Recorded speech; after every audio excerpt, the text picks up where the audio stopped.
More Dak Prescott conversation, more Jameson Williams talk, more MHJ convo. We've got a lot to go over, a lot of news to break down, phone calls to be had. The Fantasy Football Show, breaking news, 8 p.m. Eastern, Monday through Friday edition begins right now. File on in. Live from the FantasyFootballShow.com studios. It's the Fantasy Football Show. Live! Monday through Friday, 8 p.m. Eastern. Smitty is also live whenever news breaks. From the FantasyFootballShow.com news desk, here is your breaking news. So we've talked a lot about guys like Christian McCaffrey, Michael Pittman Jr., Tucker Kraft, a whole bunch of players from yesterday. Make sure you go watch yesterday's news. Ayuk, Debo, there's tons of players in the news. Kyron, Bijan, guys sitting out OTAs, not concerned at all for almost every one of those situations.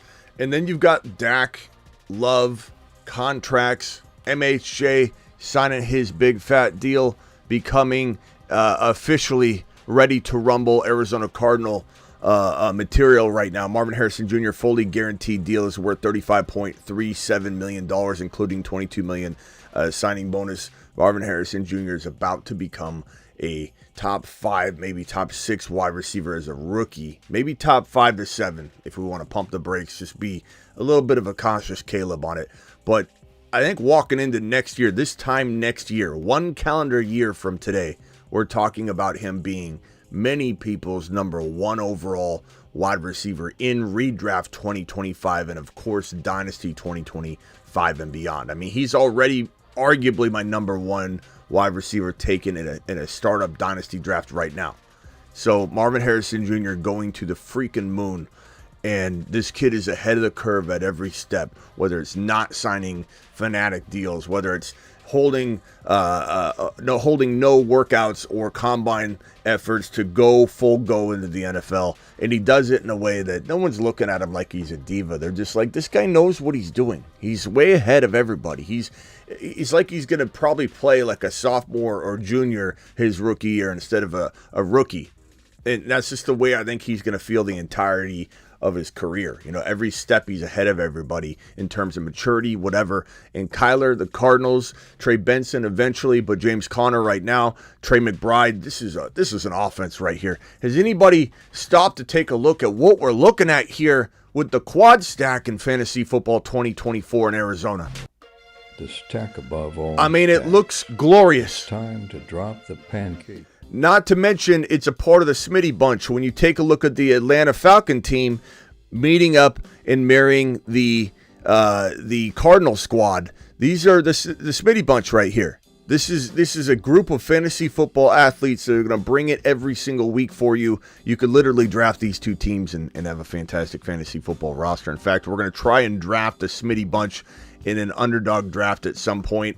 Just Smitty bunch players. See if it's possible. I mean, let's take a look at it.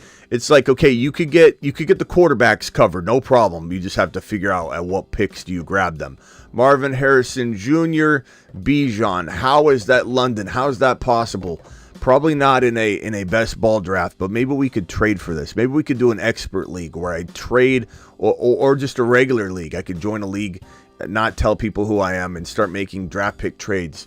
We'll figure out how we can construct a trade sesh, a little draft pick trade sesh that could get us into a MHJ of 10 overall, 11 overall to be safe, a London top 13 overall to be safe, and then potentially that Bijan pick at 5. We'll see what draft pick trading could organize that. Then you have to have McBride. That's like the next big gun. Maybe one of the tight ends. Maybe we can't get this whole entire arsenal. Maybe we got to pick and choose. We'll either have MHJ or London. I don't know. We'll figure out a way to draft this massive concept here. Okay, definitely couldn't do it in best ball. Looking at it, but we could try it in a trade. This report here is kind of an unusual report that hit news wires. Joe Mixon and Damian Pierce as a 1-2 punch from Texas head coach DeMeco Ryans we didn't see much of Dameon Pierce last year, at least the one player that we remembered being on the Moon Man list his rookie year. We were very high on him. And might I say, we landed it. It wasn't like we missed this at all. Coming into his second year, you know, obviously we didn't know what to expect, and he just hasn't been the same player he once was. Maybe he could rejuvenate things. I don't know. But I do know hearing this probably doesn't sound like music to the ears of Mixon owners. Let me say something really clearly. As much as I love this Houston Texans run game in the attack and the offense and the potential upside for whoever's under center, I think Mixon could do well for X number of games. But we did physically see a drop-off in Mixon's talent ability, his speed, his quickness, hitting the hole. I think that it's a matter of time. Ziggy, how old is Joe Mixon? I think it's a matter of time. Joe Mixon is 27 years old, turning 28 July. Thank you. Ziggy off. July 24th, he'll be 28. We've said it over and over and over. Derrick Henry's the outlier. You cannot consider Derrick Henry in this conversation. He's going into his, I said yesterday, 29. He's going into his 30-year-old season. Not 29-year-old season. He's 30 years old. Derrick Henry's the outlier, and he's going into a touchdown saturated environment. Okay, so he could have 900 yards, show drop-off even, get the ball, catch the ball in open space like a freight train, and they're throwing to him in practice more than they're running him. That's what we wanted for Derrick Henry the last 2 years. As his potential hitting the hole ability is getting diminished, he needs to be able to be in open space, gain momentum like a freight train, and then it doesn't matter if he's lost a step. As soon as he gets going on his horse, you can't take him down. That's what we need out of this guy, Derrick Henry, in Baltimore. And he could have 950 yards and 4.0 yards per carry, but have 15 touchdowns. Joe Mixon's in a good environment, productive environment. We saw Singletary, who failed in Buffalo, not to his doing. You know, and same thing with Zach Moss. Failed in Buffalo. Buffalo doesn't deploy their running backs properly. And we've seen Zach Moss go to Indy, success. We've seen Singletary go to Houston. He had great success last year. He looked pretty good in this Texans offense. They can run the ball well. They have a very efficient offense, very spread out offense. Their offense keeps defenses honest, so the running game is very much a productive one.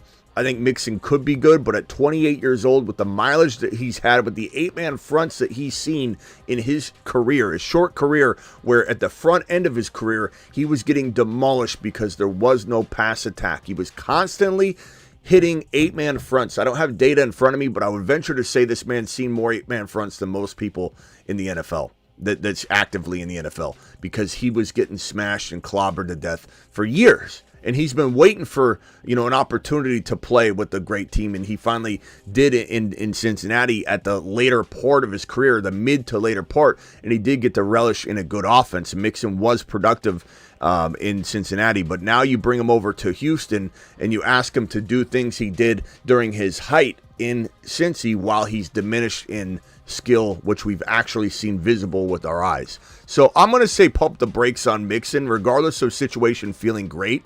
When you've seen drop off and you start hearing things like 1-2 punch, I don't love the cost of entry for Mixon. If he was to fall very, very far, I might get in, but I'm going to stay clear of that. Dak Prescott, I have a funny feeling. I'm going to say it right now. Today is May 23rd. There's no contract extension in sight for Dak Prescott. We haven't heard a single rumbling out of Dallas that this is going to flip back around 180 degrees and they're going to sign him. But I have a funny feeling that Dak Prescott gets inked. I don't know if I'm going to say very soon, but he's going to get his contract. I think we come back in and have a celebration, CeeDee Lamb celebration video. And the reason we celebrate Lamb, Get lambed, is because he needs a quarterback. Lamb chops in Dak it works. It's a formula that gives glory. This is a Smitty approved formula. There's no other formula that could give us CeeDee Lamb production like Dak and CeeDee Lamb. A lesson may be told in retrospect about Kirk Cousins and JJ, which, we knew that was a possibility if Minnesota screwed the pooch on the quarterback decision-making, which I believe they did. I'm sorry, Sick Nasty, my boy, my moderator. I love Sick Nasty. I know he probably can't stand when I bad talk JJM. But JJ McCarthy, there's already talk about him being third string walking into week 1. Like, oh, why is that even a conversation right now? Third string. He could be third string. He could be second string. Definitely probably going to be second string. The word is he's not even close to ready. He looks very, very raw. He doesn't look like he knows where he needs to go, where he needs to be. He's very much far behind in terms of where he should be right now in this moment. You know who's not? JD5. You know who looks like a 2-3 year veteran? JD5.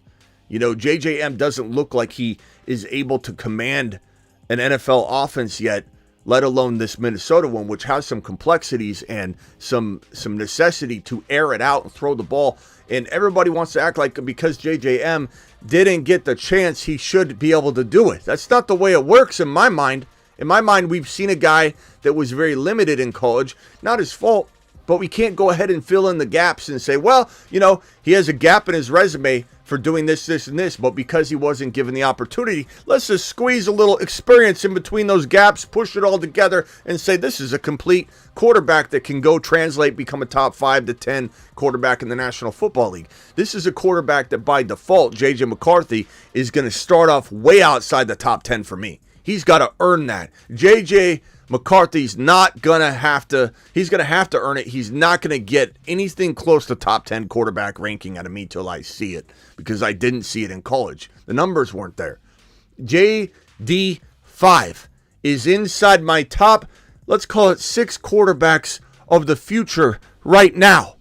And yes, some of that's eyeball test. Some of that's what my feeling and vibe is coming out of the scouting process of his last year in college, bringing that into the NFL draft, bringing that into the draft process, bringing that onto the Washington Commander practice field, watching him as a Washington Commander command, because that's what he's doing. He's doing exactly what his team is titled. He's commanding the hell out of the squad, throwing dimes to Dotson, looking really good. His ability to run is unmatched in this draft class, no matter what somebody says about Caleb or whoever else. This is the best runner in the draft class from the quarterback position. This is the best runner, probably period, in the draft class. He probably is. He's best runner. He, like Lamar, he's a running back. And he is the best passer. Maybe you could argue Penix Jr. and him are very, very close, and they have some of the skills that Penix Jr. has. Might be slightly ahead of JD5 and some that JD5. But JD5 is the best pocket passer in this draft class. He has pocket passing stats and statistics that are the best that we've seen in the last 10 years coming out of college. But people don't know this. They just hear from this person over here that JD5 isn't a good pocket passer. He's not really good in the pocket, Smitty. He's the best pocket passer to come out of college in the last 10 years. And if you disagree, my phone lines will soon be open. JD5 going to the moon. Back on point, because goodness gracious, I can sidetrack like no other. I was talking about Dak, but I'll find a way. You bet your bottom dollar. I'll find a way to talk about JD5. I'll find a way to talk about my boy Marvin Harrison Jr. I'll find a way to talk about any 5. You know I love the 5s. There are 2 5s? JD5, AR5? There can't be. Oh no. They're gonna cross streams.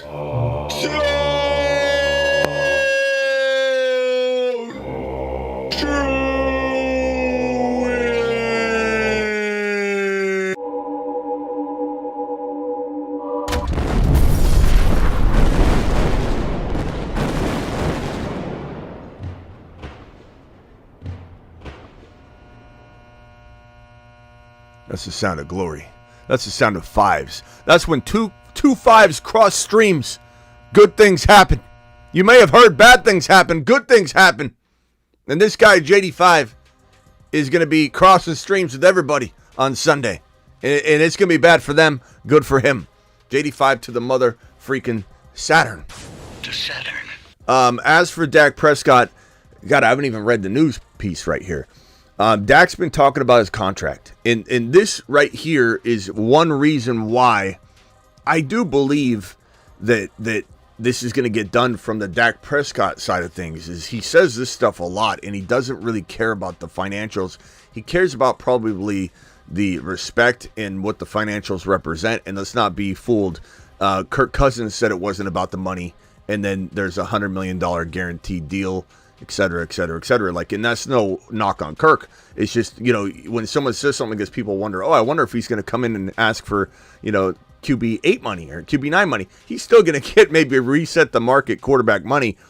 But his point is he might not be asking for the exact amount everybody thinks, like he wants to one up everybody. Maybe he just wants 50. Maybe he just wants 50, a guaranteed amount that makes sense for him. He's got people to pay. Not all this goes in his pocket, so he's got to figure out all that. And he deserves a certain amount out of respect. And Dak has said this several times, and this quote's being thrown around all day today. I don't play for money. I never cared for it, to be honest with you. And there was a further quote where he said that he'd actually play for free. Like, he's not going to, but he's saying that, like, he would play for free just to play the game. He would play for free. That's how much he loves the game. And I love his attitude. I loved Dak before he ever even was remotely close to being thought to be a starter. In fact, I went on NBC Sports Radio and dropped a bold prediction back when your boy was really the only one ever referencing, talking, creating bold predictions. Your boy pretty much coined that back in the day. I did 19 years straight of radio before I did YouTube at all, and I started the first year of that. So 20 plus years ago, doing bold prediction fantasy football takes.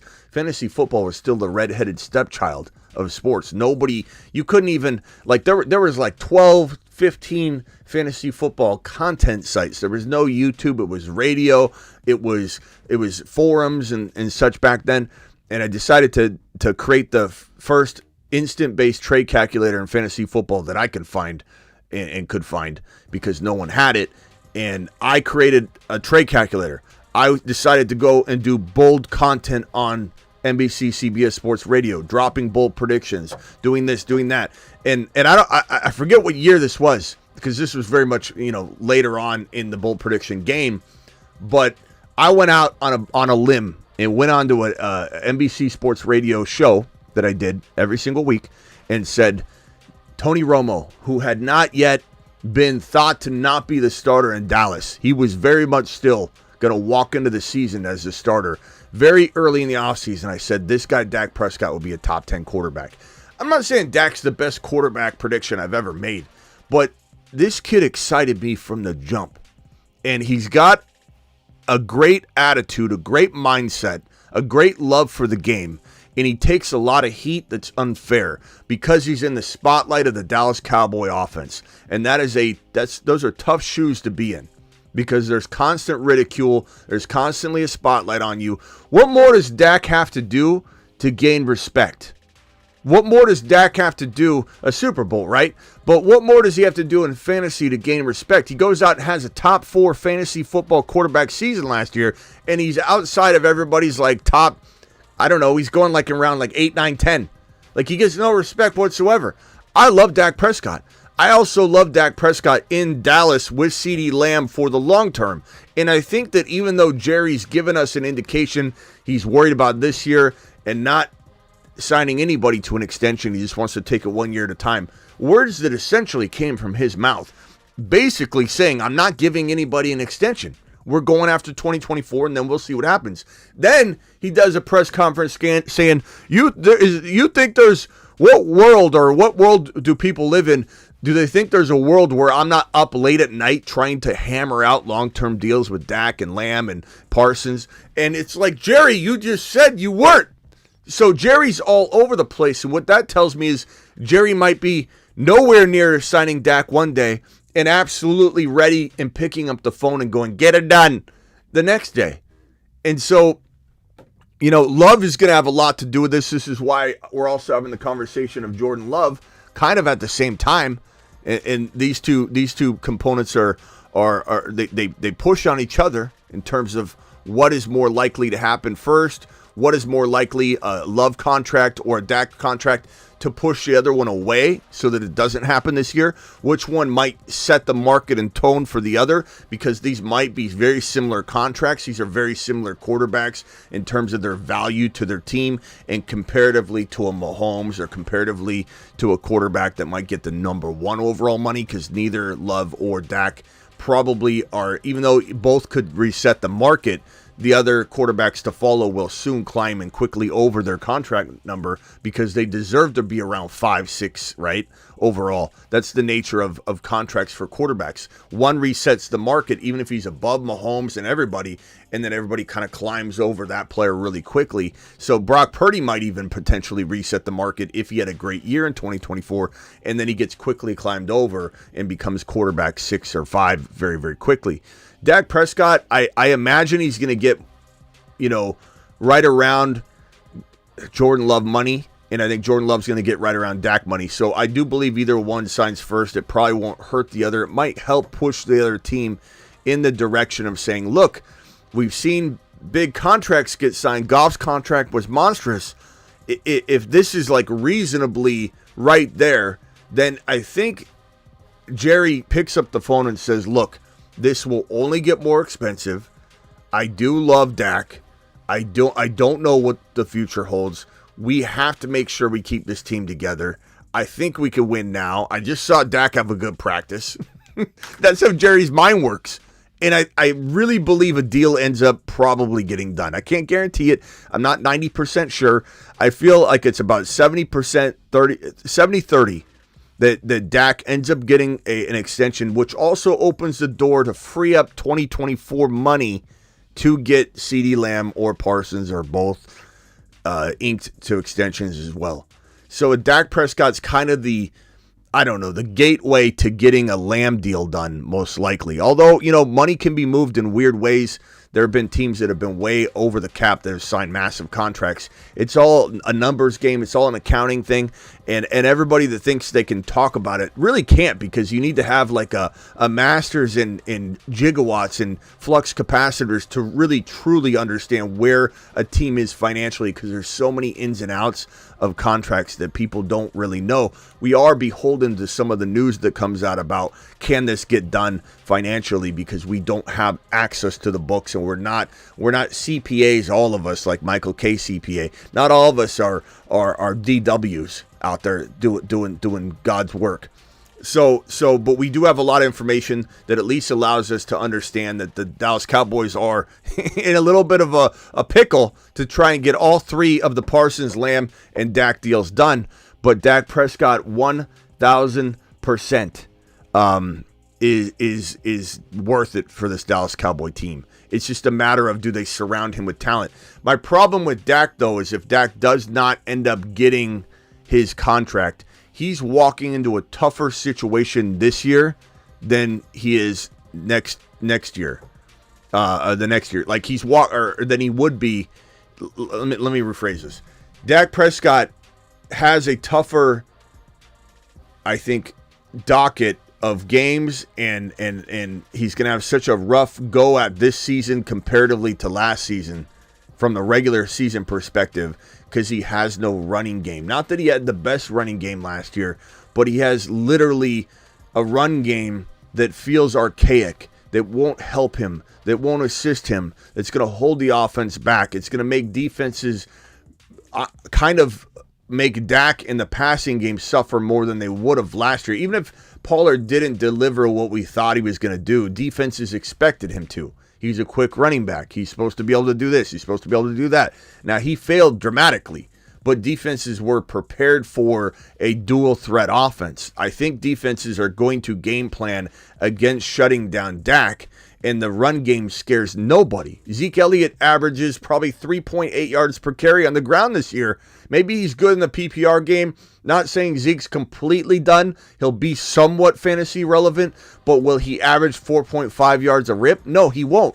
So defenses will game plan against Dak in the pass, and I think there's going to be more bumps in the road for Dak, which will be bad for his contract-seeking offseason, which would be, in a sense, bad for him even if he inks this long-term deal. Let's say Jerry wakes up tomorrow and says, let's sign Dak. It's a problem in a way, because he's going to end up looking worse this year than last year, and everyone's going to say that was a bad signing. It was a bad signing. It's not Dak's fault. Dak has been doing all of this by himself. Yes, he has CeeDee Lamb, but CeeDee Lamb's an extension of Dak, not the other way around.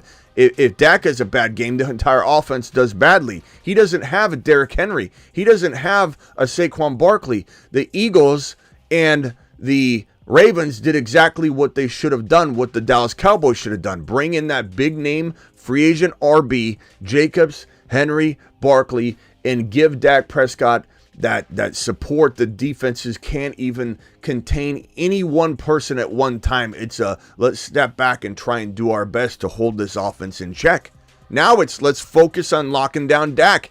And it just doesn't make a whole lot of sense for Jerry to be judging Dak, for everybody to be judging Dak, for everybody to be wanting Dak out of Dallas. Who in the hell wants Dak out of Dallas from a fantasy perspective? You can call it in a second, but if you're a CeeDee Lamb believer, you should be ashamed of yourself. If you want to separate what's good, what's working, Dak and Lamb chops and Dak, they're like this. And if you separate them, what do you think's going to happen to Lamb? And that boy with a $5 hauler, Smitty, our boy, signed today, talking about MHJ. How are we feeling about his value, though? He's going at the 1-2 turn. Feels very steep. I love it. Marvin Harrison Jr., pretty much a lock to if he plays 17 games or even 16, 15 games. Pretty much a lock for MHJ to get that production back at the wide receiver position. We're talking 1,300 yards and 12 to 13 touchdowns. He's going to easily be able to do that. So I think he could be a 14, 15 touchdown rookie. It's very, very possible. Thank you, that boy, for dropping your super wad, super chat on screen. So prediction here, long story short, Dak he has the attitude that I think makes this, he's waiting in the middle. You know, whereas like Ayuk isn't waiting in the middle. You know what I mean? I'm not saying the Ayuk deal doesn't get done before the Dak one. These are very volatile situations that ever change. You know, anybody can wake up one moment, Ayuk or Dak, and say, I don't want to do a deal, or I want to do a deal. Like, I can't control any of that. But on the surface level, Ayuk is an example of a player that's very turned off by the process. Dak is just waiting in the middle. You know, he's waiting for the Cowboys to show up. He's in the middle of that street corner, you know, where two people are going to meet and see if they still want to go forward and have their relationship, right? And Dak's sitting there on the bridge waiting for his counterpart to show up and turn the corner in the fog. Is Jerry going to turn the corner? Does Jerry want to keep it going? Or is Dak going to be left on the bridge by himself knowing that Jerry wants to break up? I don't know. I just know he's on the bridge. I don't think many other people are. He is very much in the middle. This is a he'll bend more than the Cowboys will. All the Cowboys have to do is realize there's nothing better out there. Maybe Shedeur Sanders, but you can't even guarantee you can get your hands or your kung fu grip on that pick. So who's better than Dak? Dak's a top 5-6 fantasy football quarterback. Fantasy doesn't always translate, right? Yeah, but he's still a top 5 to 7 NFL quarterback. Doesn't matter if he doesn't win the big game in the playoffs. I've already told you. It's not his fault. Just like Josh Allen hasn't been winning the big games. Is anybody judging Josh Allen, saying we should get rid of Josh Allen in Buffalo because he can't win the big game? He's not getting the running support. Do you see the pattern here?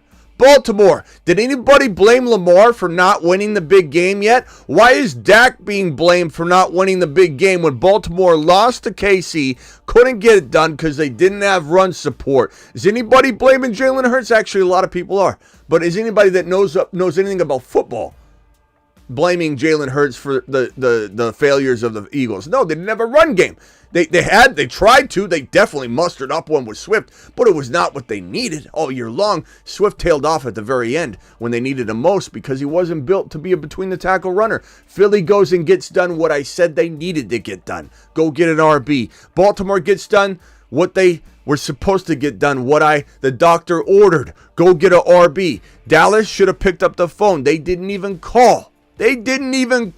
This is last year's playoff bracket to conclusion, and you can see Dallas suffered because of it. Philly suffered because of it. Baltimore eventually suffered because of it, and the KC Chiefs won. But guess what? That's all different for Philly. It's all different for Baltimore, and it's going to be much more the same for Dallas, which is unfortunate. And somebody might later say, oh, they signed Dak like you predicted, but he didn't do well, Smitty. I'm telling you, that might be a scenario here. Because it's unfortunate Dallas isn't setting him up for success. That is my point. That's what I've said over and over. And as far as Jordan Love, and again, these are very, very, very connected because one contract might lead to the other one happening. Jordan Love, according to Adam Schefter and everybody, or Ian Rappaport, and some people chat on this particular NFL Network interview and segment, talking about how Jordan Love has earned it at this point, and he has. And some people might be saying, why isn't Jordan Love got his extension? It was contract related. The 1 year adjusted deal that he was offered last year, which was something we saw a lot of times happen with players, which was new, but it could be a thing going forward. And I think T. Higgins may get an adjusted 1 year deal instead of the franchise tag, because it's a way to give the holdout wide receiver. Technically, Higgins isn't holding out because he's not under contract, but for better way of describing it, he's sitting out, right?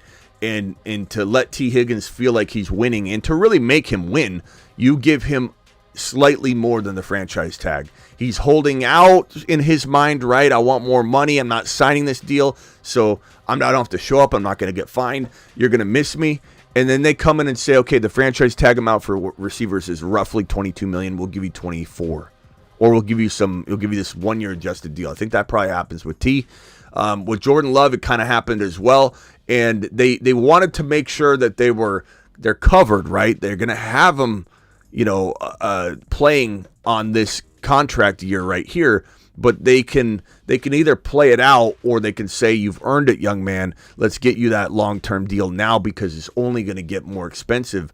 But $50 million a year is what you're going to have to shovel out. Now, you might say they don't want to, right, because nothing's happened. But according to the contract and according to Rappaport and everybody on screen here, they were discussing that it really needed to become May for this deal to even, technically be able to be had and worked out, because of the design of the contract when they signed it last year. So now they can discuss giving him his extension, and I believe those conversations will get ramped up here in the coming weeks and month, if not, weeks, and then it gets done. But Jordan Love most certainly is going to, I would say, get his long-term deal before the year begins, as all these teams are going to say, look, if we think we have our guy, and Jordan Love is certainly proved worthy of a shot as much as Brock Purdy, as much as Dak Prescott, as much as anybody at this stage in the game and what he showed, right? You can't run the risk of him being way more expensive, the next go around. So definitely feel like this deal is going to get done.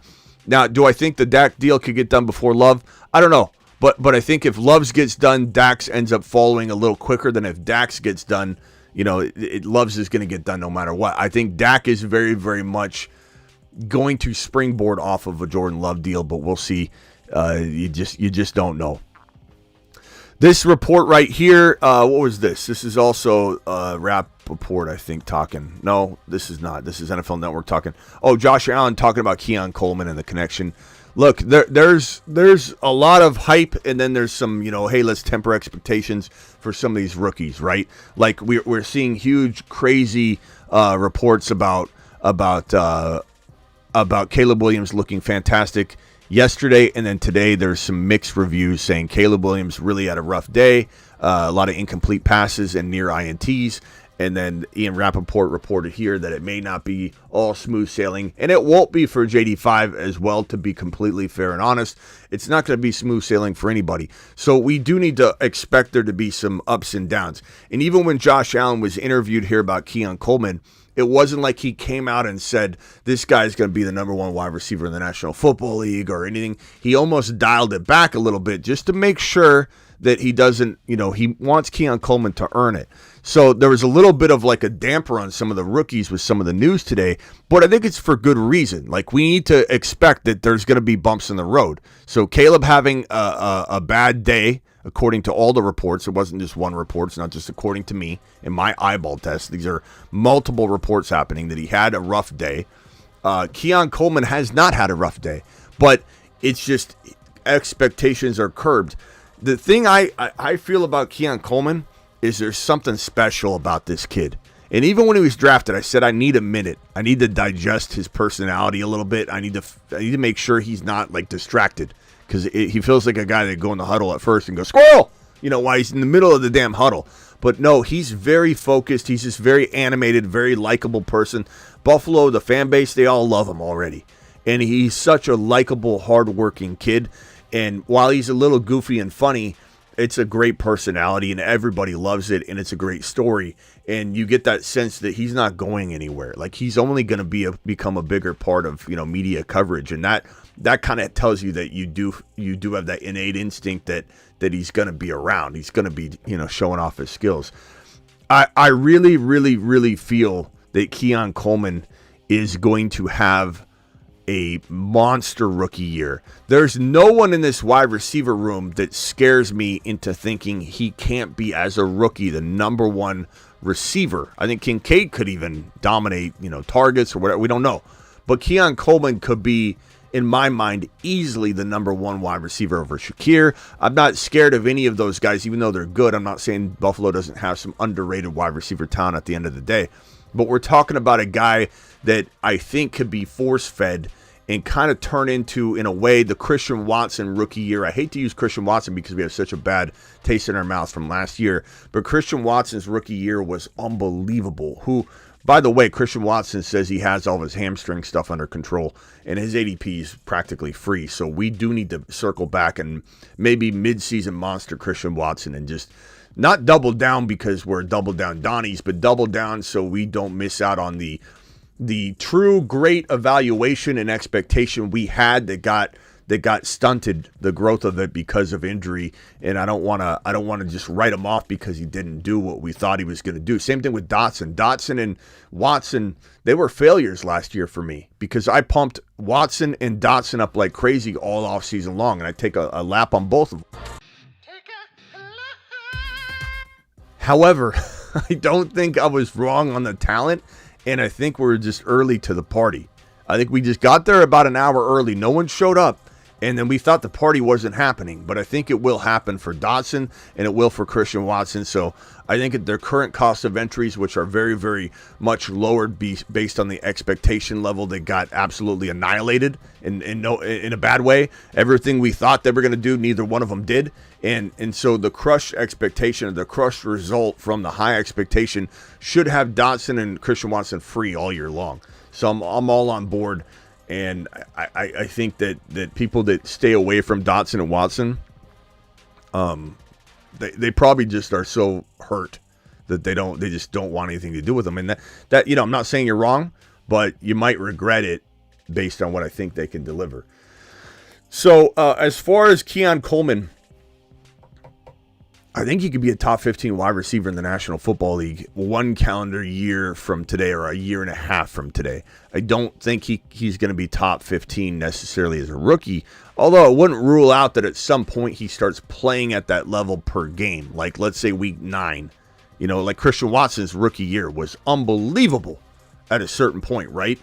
I think at some point Keon Coleman starts to play like a top 15 wide receiver, even if it's for the last 4 games, the last 5 games, the last 6 games, or 4 of the last 7 games because rookies hit that rookie wall. It's kind of a unique year for rookie wide receivers. Even though rookie wide receivers could still blow up, there's still a rookie wall that they sometimes hit.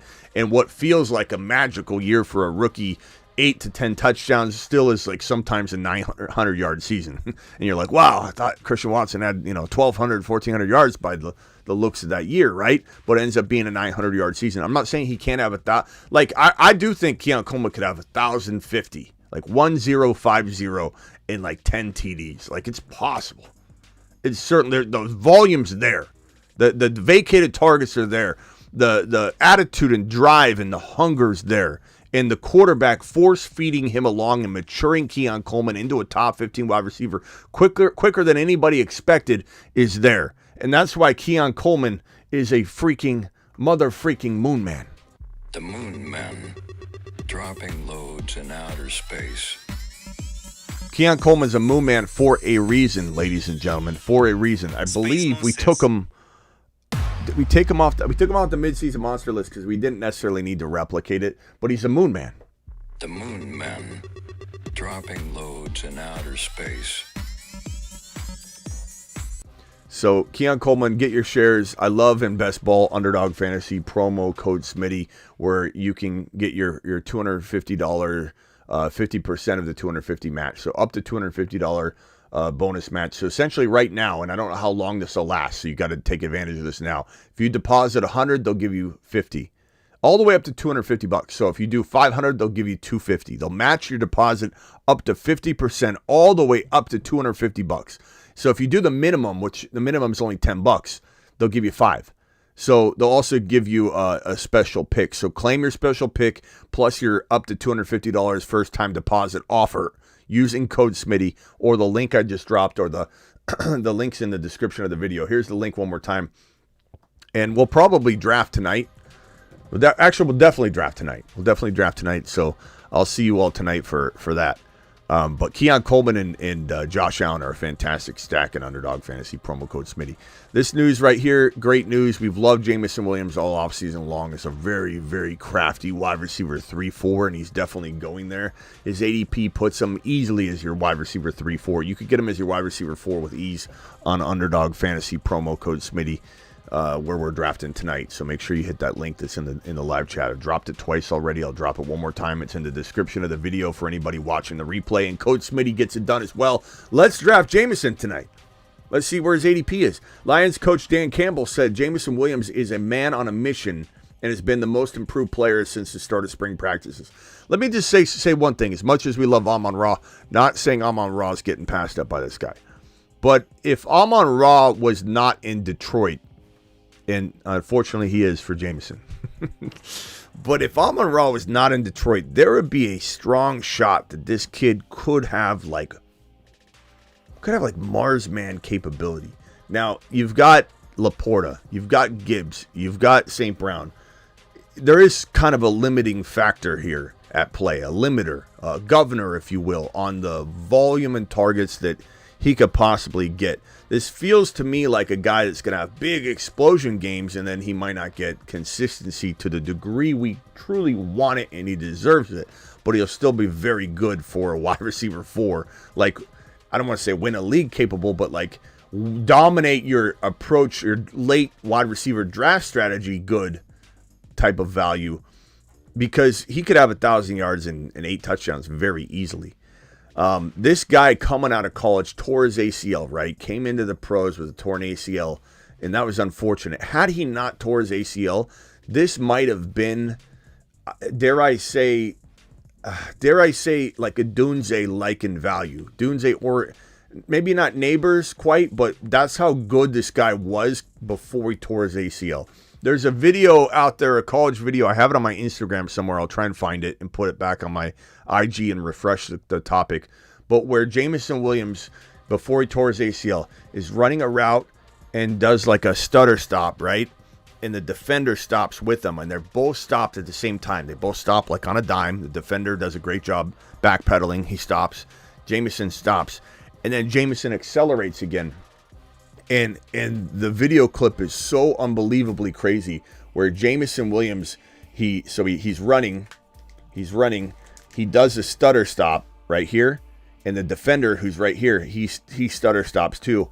Then Jameson re-accelerates like this, and it looks like Jameson's in fast forward, and you see this defender backing up, turning, and running, and it's like it looks about like this when you watch it. Two players running side by side. It looks like this. It's unbelievable. You're like, there's no way Jameson's not in fast forward, and this is some kind of split video or edited video, Photoshop or whatever, because his acceleration was unreal. He tore his ACL, and that can't affect your acceleration, and so he's been trying to get all that back. This guy had unmatched acceleration coming out of the NFL draft, and I promise you, had he not, and we won't ever know, had he not tore his ACL,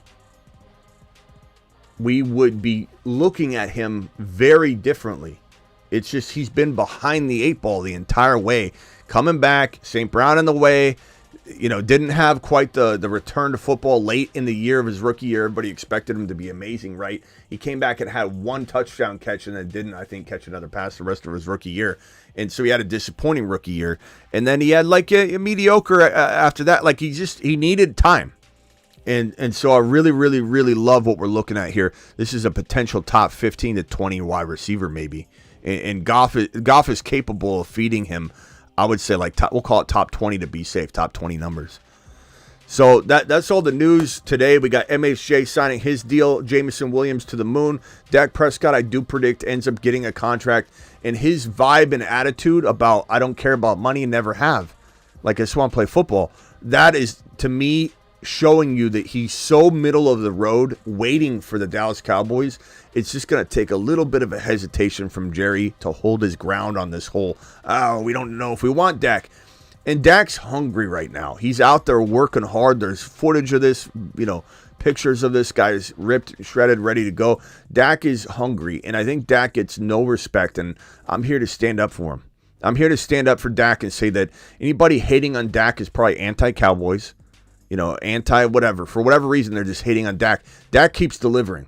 And even if you're on the fantasy football show right now, by the way, people. Okay, so we're here to talk about fantasy football, but we always talk about NFL as well. It's an NFL show, right? This is an NFL news show, in my opinion. Sometimes I wish it wasn't named the fantasy football show because I think we do news better than anybody. And that's the most important. It's the most important part of it in a way, and it's the part I enjoy the most. To be honest with you, I love the news cycle of this show, but Dak gets no respect in the news world, let alone. And we are talking fantasy. He's glorious for fantasy. He's glorious for CeeDee Lamb. Anybody wanting him out of Dallas just wants to see a train wreck. They want to see a train wreck, and when it happens, I promise you're going to go, damn. Kind of didn't want that train to derail after all. That's what the average person's doing. Your boy says psychology. I bring psychology to the table. I didn't study it for no reason. It's a desire to see a train wreck. And you're going to be damn sorry you wished it upon Dak or anybody because Lamb needs him. Phone lines are open. Dial in. Call into the show. Call into the show. Dial into the phone lines brought to you by the Attic.shop.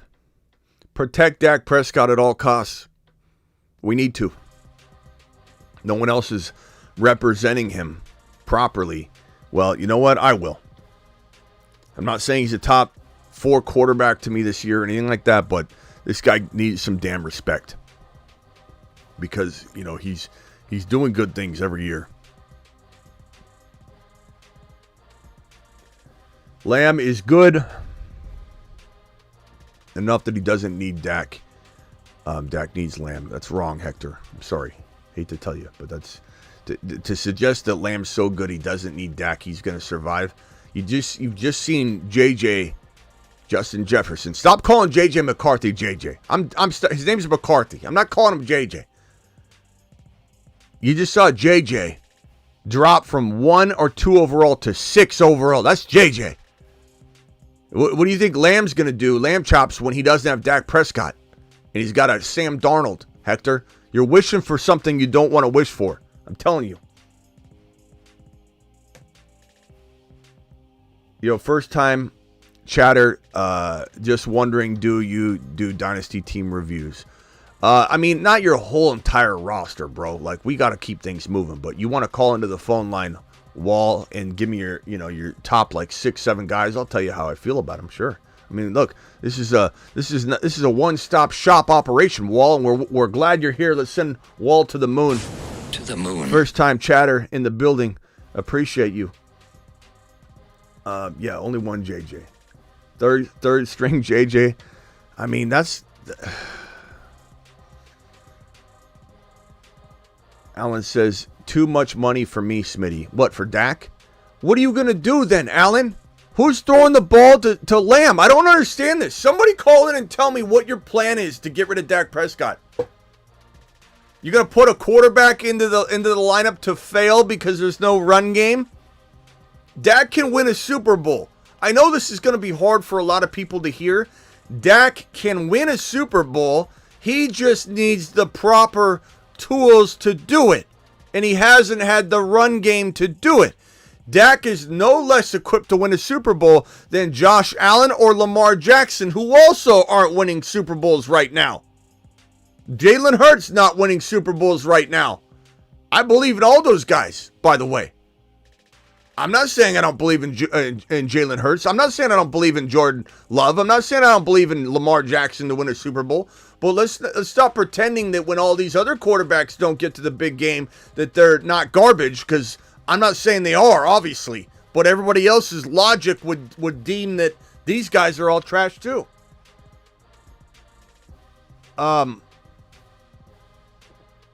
What else does he need? He had Kellen Moore, Pollard, Zeke. Double down, Donnie. Not everybody's ready right at every single moment to win a Super Bowl. He had his chance last year, and yeah, he failed.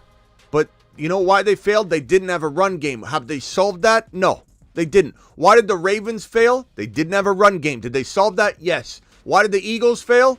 A lot of reasons. They didn't have an OC. They didn't have a DC. They didn't have a running back. They solved all three of those. They also didn't have a defense. They solved all four of those, Donnie. So the answer, Donnie, is you solve the problems, fill the voids that you have in the ship. You got a hole in the sailboat, Donnie. Before you go sailing down the stream, you better plug all the holes, Donnie. Bob from Cali, you're live. Hey, Smitty, I wanted to talk about the Dak. Like, I'm not totally against the dude. The dude probably could have been the number one wide receiver if he had, in my opinion, a better coach. But if you look at what they've done over the years with rookie wide receivers, veteran wide receivers, with Robert Woods, Amari Cooper, now Gallup, that's not really going to cut it in order for you to go all the way. They've made it steps, but it's not going to cut it. And what I think they should do, and they'll probably never get this, is do a massive trade, like restart the whole thing. It's gonna Cowboy fans would hate that. Fantasy football, but here's the problem. That, but they would need to do that. And you're good. Go ahead. But here's the problem, Bob. I mean, okay, you look at the Dallas Cowboys. Okay, you look at the Dallas Cowboys and you say to yourself, here is a team that already has the ability to hang with every single one of these teams. Now, do they hang with them, consecutively through a bunch of playoff wins? No. But they're hanging with every single one of these teams. The Dallas Cowboys, year after year, are one of the most potent offenses in the National Football League. Very much to do with Dak Prescott. Okay? You don't need to pull the plug on something that works. You need to retool it and get the right people in place. Maybe it is McCarthy in some ways, but you don't want to get McCarthy out of there and then lose that offense. You lost Kellen Moore. You were able to sustain and keep it going with McCarthy, although there were problems. I don't know if you remember me predicting this, but when McCarthy took over and said, I want to run the damn ball, remember that? I said to everybody, be careful expecting this Dallas Cowboys offense, the passing attack specifically, to be as good as it was the year prior until they realize they can't run the damn ball like McCarthy wants, and they have to go back to the Kellen Moore blueprint. And what happened with the Dallas Cowboys? They struggled a little out of the gate because they tried to run the damn ball, and when it didn't work, McCarthy ran so quick with his tail between his legs back into the Kellen Moore playbook, and they started airing it out again. And guess what happened? They won. They started winning. They looked glorious. They were doing as well as they've ever done. The thing is, the fact that people want to take the Dallas Cowboys and pull the plug and restart and start over, no offense, I appreciate you, and I'm not like calling you out necessarily on this. It's head scratching to me. You have a team right now that can hang with anybody. You need to tweak it and get it to a point. Not everybody can win the Super Bowl. I have a very, very harsh reality for people. One team wins it. One team wins it. So if you have a team that's capable of winning the Super Bowl in a 5-year window, like the Dallas Cowboys, let's say, you look at this 5 years, they got one more year, maybe one more year. You only one team can win it. It's not as easy as it sounds. And when you don't execute on it, it's not that it's a huge failure. And if you go pull the plug and start over, the odds of you even getting as good or right to the point where the Dallas Cowboys are sitting there is almost slim to none. Like, you're already there. You just need the RB. You need to make what I like what you said though. Make a big bold trade, but do it for the team you have now. Go get Derrick Henry in free agency. They didn't even pick up the phone and call him. Derrick Henry said he wanted to go to Dallas over all their landing spots. He pulled that back because he was saying that as he was a Baltimore Raven, and it wasn't a good look. So the next interview, he clarified it. But he had essentially said he felt Dallas was the perfect fit. They didn't text him. They didn't call him. They didn't send him a Snapchat. They didn't add him in a tweet. They didn't do nothing. They didn't try and contact Henry one time. You put Derrick Henry on the Dallas Cowboys. Answer this honest question, Bob. If Derrick Henry was on the Dallas Cowboys, let's say they traded him today. Not going to happen. I'm just saying hypothetically. A trade was announced. The Dallas Cowboys traded for Derrick Henry. What do you think the buzz would be around Dallas right now? Holy shit. We're going. We're at least going to the championship game. Do you think that would be in the conversation for a lot of people? Pundits, everybody. Even if you didn't necessarily buy it, do you think that's the talk we'd be hearing? Well, for revenue purposes, of course that'd be the talk. But realistically, like the dude behind the door, the people that make the world go round, they know deep down inside that that's still not going to be enough. Why? Not with the people that they have on the outside. Not with the backup RBs. It's just not going to be enough. It won't be enough. How could you get better than this, bro? Like, there are holes. The defense is still very good. Okay, you've got holes all over every single one of these ships out here. There's a hole in every boat that you're looking at, and you give this team that dynamic dual threat offense, and they're as good as anybody in the NFC to get to a championship game. This whole notion to start over, to try and get back to where you are right now. Do you know how hard it would be to assemble a roster that mirrors the top 5 potency that the Dallas Cowboys are year in and year out? Do you know how hard it would be to pull the plug and return to even this form right here? It's so hard. It takes a team decades sometimes to get to the heights of the Dallas Cowboys offense right now. It's ludicrous to me that pulling the plug now when it's built up perfectly, that'd be like the Niners pulling the plug right now too. It would be essentially the same thing. The window's here, bro. The window's here. The problem is Jerry's failing to fill the voids, and the window's just going to start closing, and everyone's going to say we should have pulled the plug a long time ago. Maybe you should because Jerry won't support it. I'll at least say that your argument has some good sound logic if you promise me Jerry will never change and put any, like, even next year, let's say, they sign Dak, they bring him back, they fail at running back, they decide to finally solve the running back situation, whatever. Even if they drafted Braylon Allen or a running back, they could have solved this problem. Like, it was not necessarily needed in free agency. They could have drafted Jonathan Brooks, brought Zeke in as a bridge RB, and they could have been on their way. Jonathan Brooks in this offense, Derrick Henry, Barkley, Jacobs, to me, puts them in the best position they would likely ever be in the next 10 to 12 years. They would be in the best position to win a championship game in the NFC at least than they would ever be pulling the plug, resetting, and coming back and trying to rebuild this sandcastle, bro. This sandcastle's ready to go. It's just, it doesn't have the armor. It doesn't have the ability to get through the wall at the end of the day. But very few teams do. Like, it's hard to win a Super Bowl. It's hard to win an NFC championship. Look how hard it is for the Niners. The Niners keep failing to win a Super Bowl, bro. Like, do you pull the plug on everything they got now? Like, would you reset the Niners roster because they can't win the big game? Just because they go to the big game, it's really no different at the end of the day. They're failing to win the big game. It's no different. Pulling the plug would be disastrous right now. You will never get back to this in the next 10 years. I think they could easily get back there in the next 10 years. The problem is they don't just need an RB. They need another guy to take the pressure off everybody. You can't have a two-headed monster in an RB and a wide receiver and make it go. It's not gonna work out. He's great. That's great. They're not the St. Louis Rams going against the Bob. What you're telling me is that maybe they're 2 players away. Why in the hell would you pull the plug when you could just go solve those 2 problems on top of the build you already have? I'm sorry, but what you're saying makes no sense. Like, they're already there, Bob. You're saying they need that extra guy. Go get the extra guy, Bob.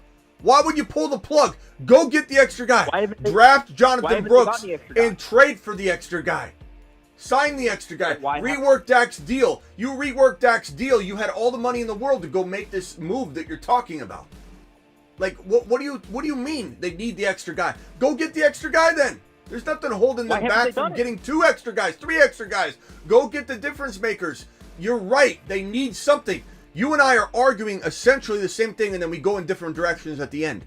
They need something. Am I saying they can win a Super Bowl right now in their current form? Do you hear me saying that? No. No.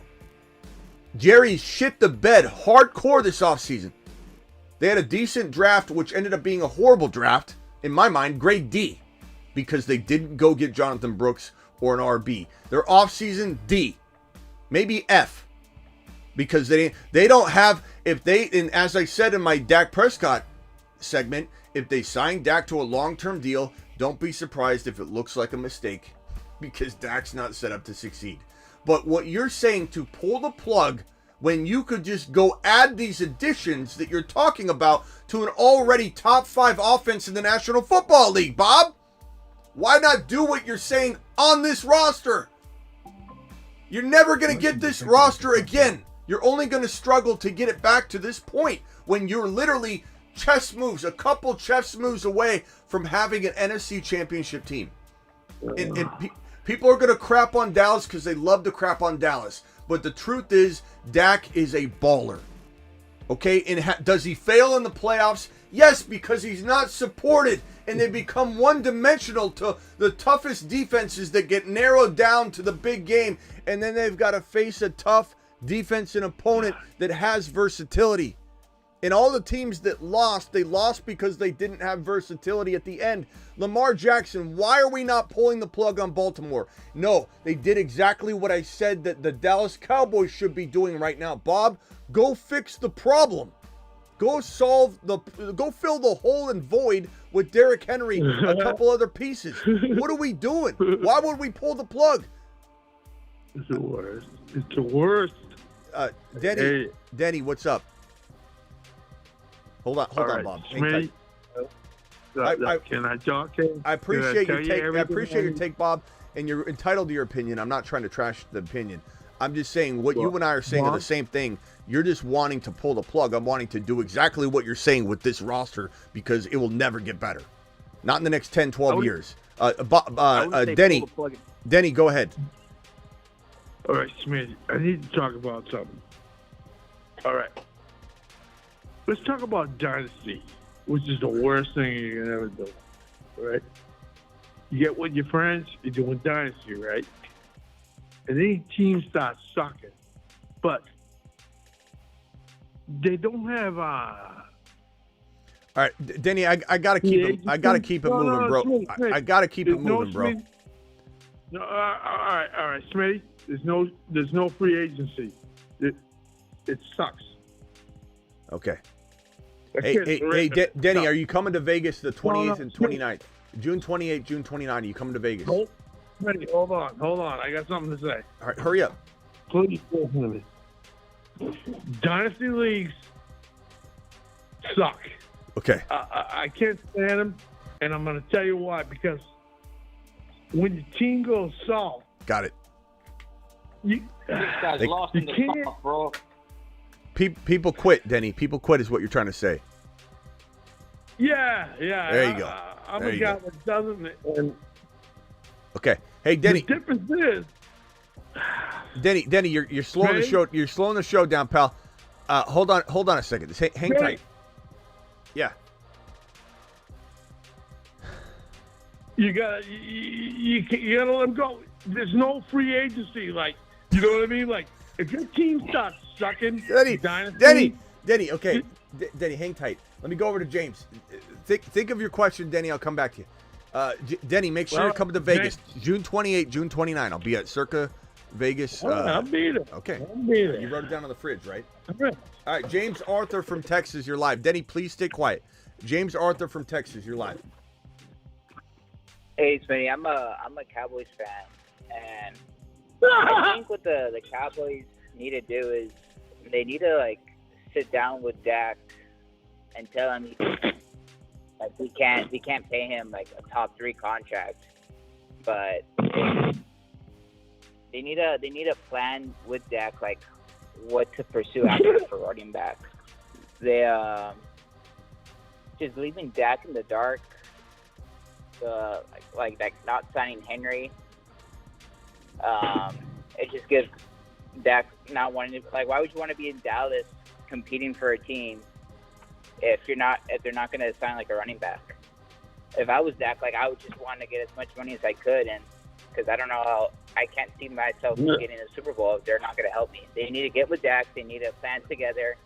Like, hey, we can pay you this much. We can't pay you a big old contract, so we can sign a running back for next year. They can maybe get like James Conner. James Conner would be a good fit for next year.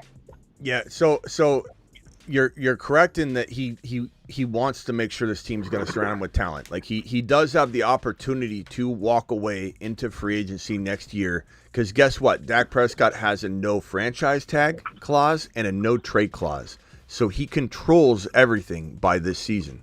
Problem is he could go out and get hurt and then not get the bag. But then again, look at Kirk Cousins. He tore his Achilles and he still got $100 million guaranteed. So I don't know. Dak could probably still find a home and still get a big fat contract even if he got hurt. But I think he knows that as a quarterback, as a top 10 quarterback in the National Football League, and anybody that doesn't say Dak Prescott's a top 10 quarterback in the National Football League, they're just a Cowboy hater. They're just a Dak hater or a Cowboy hater. No one's saying he's top 5. No one's saying he has to be top 5 in anybody's rankings, but this is a top 10 quarterback. He is capable of dancing inside the top 7 to 10, 6 to 10 at any moment during any given season. Do I think he's consistently top 6? No, there's too many good quarterbacks, especially coming into the league, everything. But Dak Prescott is 100% on so many teams' radars. The Raiders would be ecstatic to get him. I think the Raiders would be the top team he would look to because of Pierce and that mentality and love for player, and he's a player's coach. And the fact that I think Dak would thrive in that environment. You've got Bowers there. You could bring in another wide receiver. You could make this a glorious landing spot in one calendar year. So we'll see what happens. But I agree with you to an extent that he is going to be looking out for himself in this. But I do believe that he does love Dallas. I do believe he does love the offense he's in, and there's a risk of him going elsewhere and not getting the production and the satisfaction he has of slinging the rock. They do need to bring in a running back. I just don't know if Jerry understands that, because Jerry should have understood that walking into this season. So there is that fear for me that Dak does get extended and he still fails and looks bad, and people call it a mistake contract when it wasn't his fault. So we'll have to see. Perps dropping 20 gifted memberships. Blackbeard dropping 20 gifted Blackbeard's calling it out. Perps dropping 20 gifted memberships. Thank you, Blackbeard, for mentioning it. Hey, Denny, do you recognize this? When someone drops 20 gifted memberships, this is the sound that we play. Do you recognize this? You should feel honored. $50. Give me $50, honey. Get by the brother, Smitty. Give me $50. Yeah. Perps, you still here? Perps, I appreciate you dropping that 20 super chat wad on screen. Perps, are you here? Perps, let me know if you're here. I'm sorry I didn't celebrate that until this very second. All right, Denny, please be as quiet as you can be. As quiet as you can be, Denny. James, that was James that said that, right? James, do you have a follow-up real quickly? 10, 15-second follow-up. Yeah, I was just saying, like, the Cowboys did Dak so dirty this year, just not signing anyone to help the team. Exactly. You know? And they just need to sit down with him, like, hey, we gotta. It feels like this year's already lost. Like, I'm not even excited to really watch it this year. Right, and that's why I think Bob and I are actually. And that's why I think Bob and I are actually on the same page, like at the beginning of our conversation, and then we just go in different directions at the end. But I do think that pulling the plug, as I've alluded to, Bob feels differently. What is that? What's that noise? There's Henry. Turn your. Aaron Jones does this dirty every year, and I don't know why we shouldn't try to get either one of them. I like them both. Yeah. Okay. All right. Let me go over. Bob, hang tight. Denny, please mute yourself. Denny, please actually physically mute yourself. Don't do the fake mute. James, mute yourself if you could. Let me go over to Cap from Florida, and then over to the Redwood, and then over to Steve from Phoenix. Cap, you're live. Hey, Smitty, thank you for having me on the show. It's a pleasure to be here, and I'm calling because I know we're on the subject of Dak, but you're also talking about Jordan Love, which intrigues me a lot, being I'm in Miami, and I just found out that Jordan Love's representation also is the same as Tua's representation. So everybody's throwing a number of 50 to 55 down here, which is insanely, unexplainable. So don't even ask me why. But that's the number. Is, if Jordan, That's the number, 50. No quarterback is getting under 50, I think, moving forward. That's a top 10 quarterback. Okay, so Jordan Love signed a 13-year tender last season to just stay in Green Bay. What makes you think he's going to take less than 50? I didn't say Jordan Love's taking less than 50. Why would Jordan take less than 50? That's what I'm saying. I just said every quarterback's getting 50. 50. Why would Tua get 50? Why? Oh, you're saying why would Tua get 50 if Love would get 50? Because his agent wants them all to eat. He wants to eat too. His agent gets paid more than Morris, so that's what they're asking for. Look, Tua might get 50. I'm not saying Tua deserves 50, but Tua might get it. We don't know. I wish I could tell you that I controlled these things and I would say, no, Tua, down, Tua. You're getting 42, maybe 40 if you're lucky, Tua. This guy's a big injury risk. Now, I kind of want Tua to get 50 because he deserves it. Because the NFL and his coach put him through that concussion, no pun intended, headache of a situation that might have potentially put his career in a vulnerable spot at some point. The moment he gets another concussion, we might hear some weird things. He may never get concussed again. We don't really truly know. Concussions are a mystery even to professionals that dedicate their whole life to concussions. Anybody that says they know, he's no more likely to get concussed than the average player, that person doesn't know what they're talking about, in my opinion. Because an expert will tell you no one knows. All we know is that you're more likely to have another concussion after another concussion, consecutive, successive concussions. That's the only thing we truly know about concussions, and that they can lead to further down the road issues. Obviously, people worry about CT, things like that.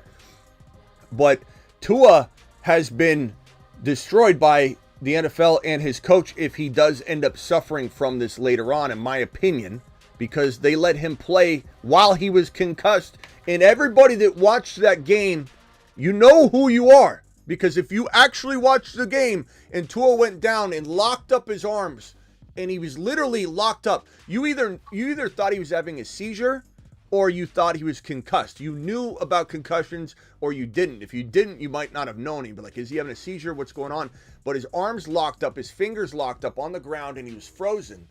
And either way, seizure, concussion, knocked out, he should have been removed from the game, taken to the locker room and examined. But his head coach, Miami Mike, who says he didn't know he was concussed, I wouldn't have shoved him back out there. I love Miami Mike, but I will be critical when a critical take is needed. And he ran his quarterback recklessly out there, turned a blind eye, and sent him back on the field, and he got concussed again. And you get a concussion while you're already in a concussive state. Do you know what that is?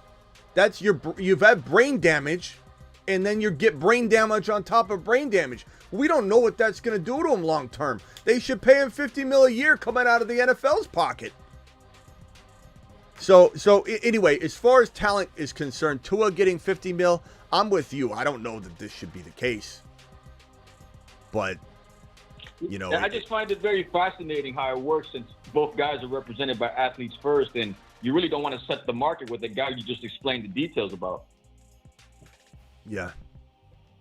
All right. Thanks, but Jordan Love's getting 50 plus. That's happening. Oh yeah, for sure. Dak Prescott, if he doesn't get 50 plus now, he gets maybe 55 plus, in the next offseason. It's not a huge mistake for him to play. Think about it from this perspective, okay? This is how it really works in Dak Prescott's mind. What's Dak getting right now? 50. What's Dak getting? 55. Ziggy. How much is Dak Prescott making in 2024? I don't know if he's going to know this. According to an Alexa Answers contributor, Dak Prescott is currently playing under the franchise tag. His guaranteed salary is 31 mil. $409 million.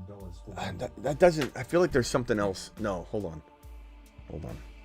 He's not playing on the franchise tag. He's playing on 50 mil. He can't be franchise tagged. Ziggy, you're fired. Dak Prescott. Now I'll have to wave my magic wand. Yeah. Abracadabra. Ziggy, out of here. God, he's playing on the franchise. Why are you saying he's playing on the franchise tag? What a bad assistant. He's awful. Hold on a second. I want to. He's $55 million. I knew I was right. Freaking Ziggy. Ziggy's trash. He's getting paid $55 million this year. Okay, $55 million.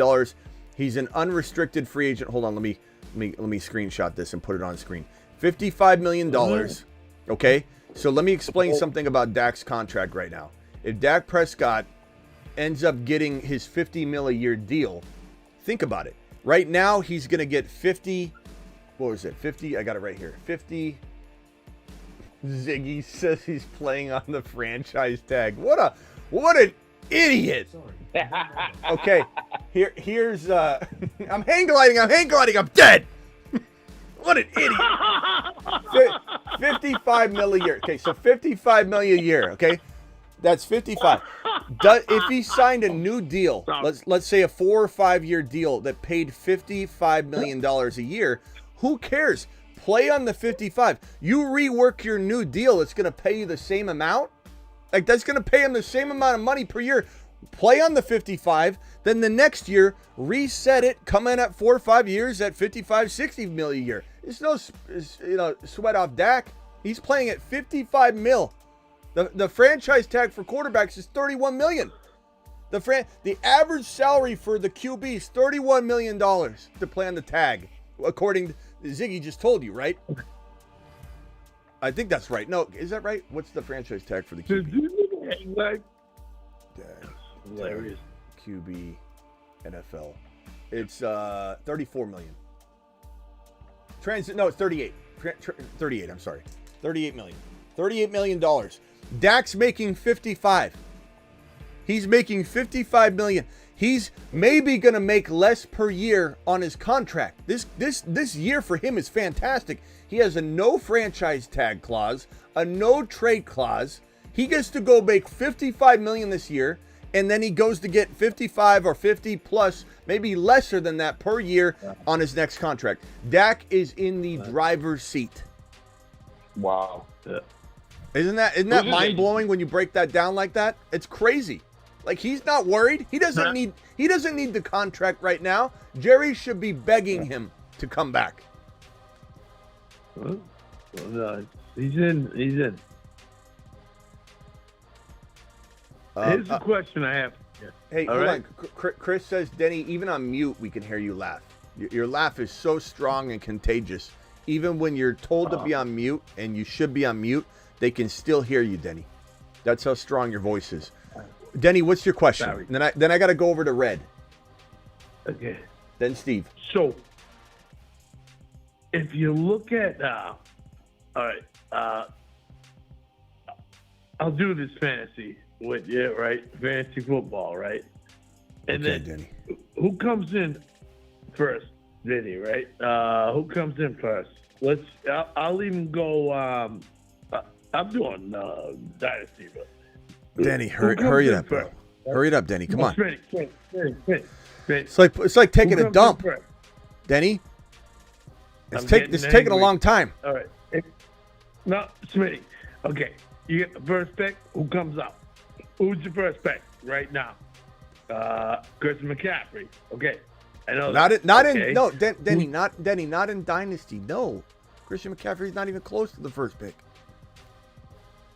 All right. I'll go redraft, okay?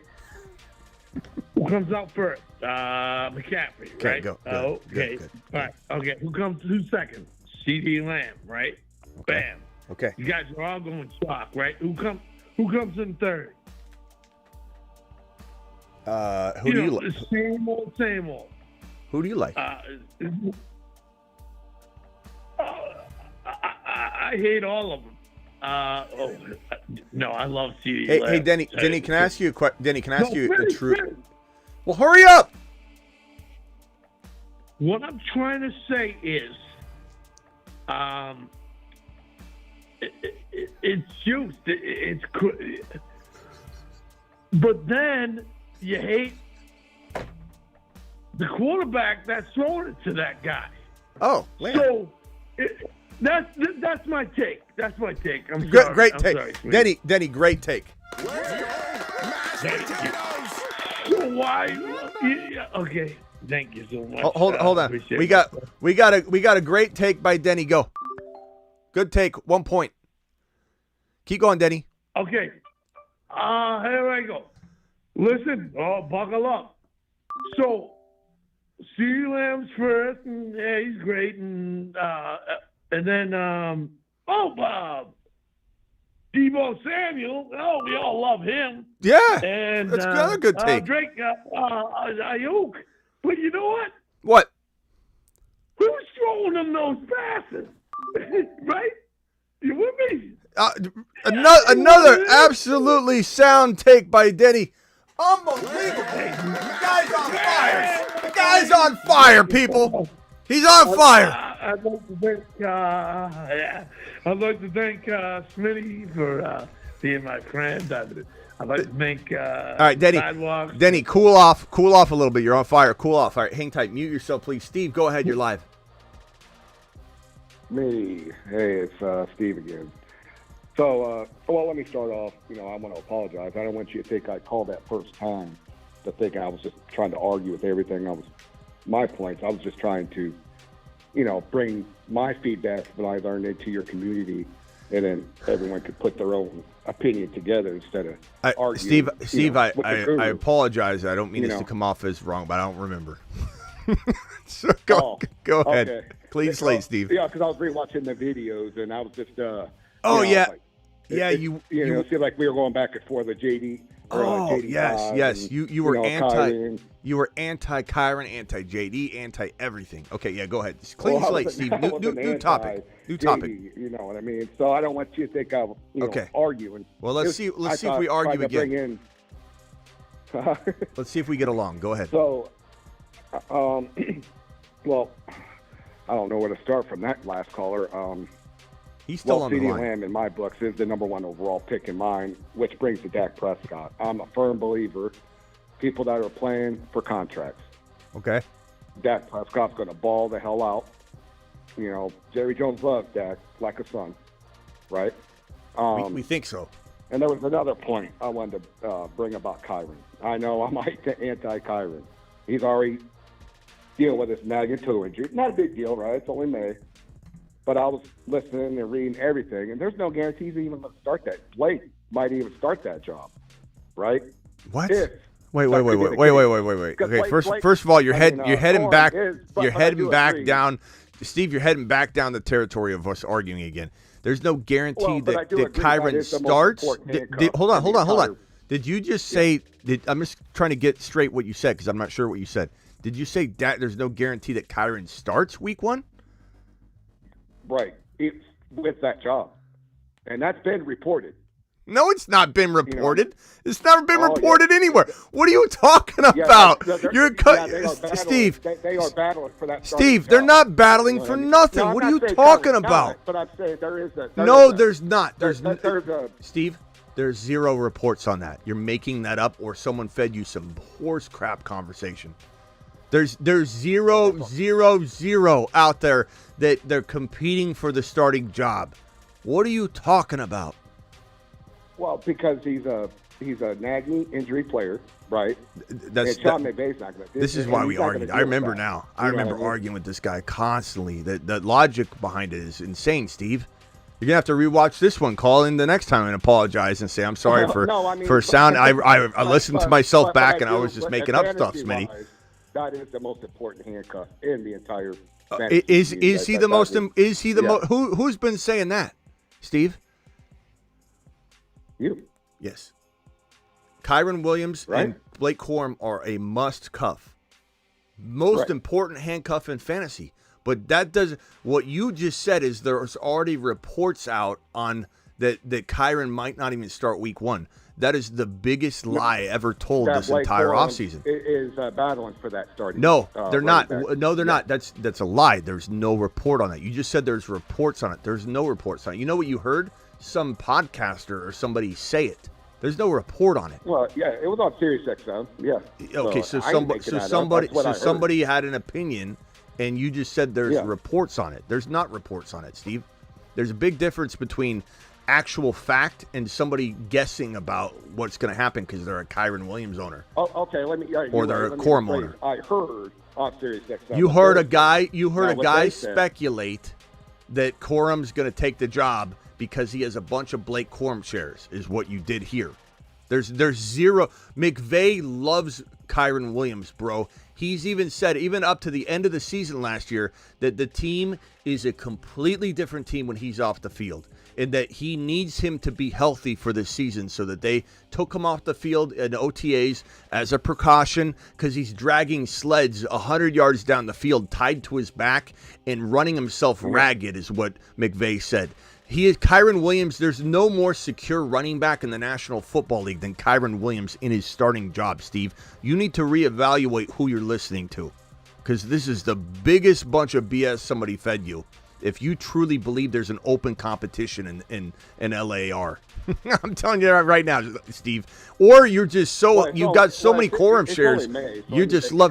But Steve, you see how you're bouncing all over the place? It's only May. Now your stance doesn't even need to be true. You're bouncing to, but it's only May. Things could happen. Your stance was that they're competing for the job.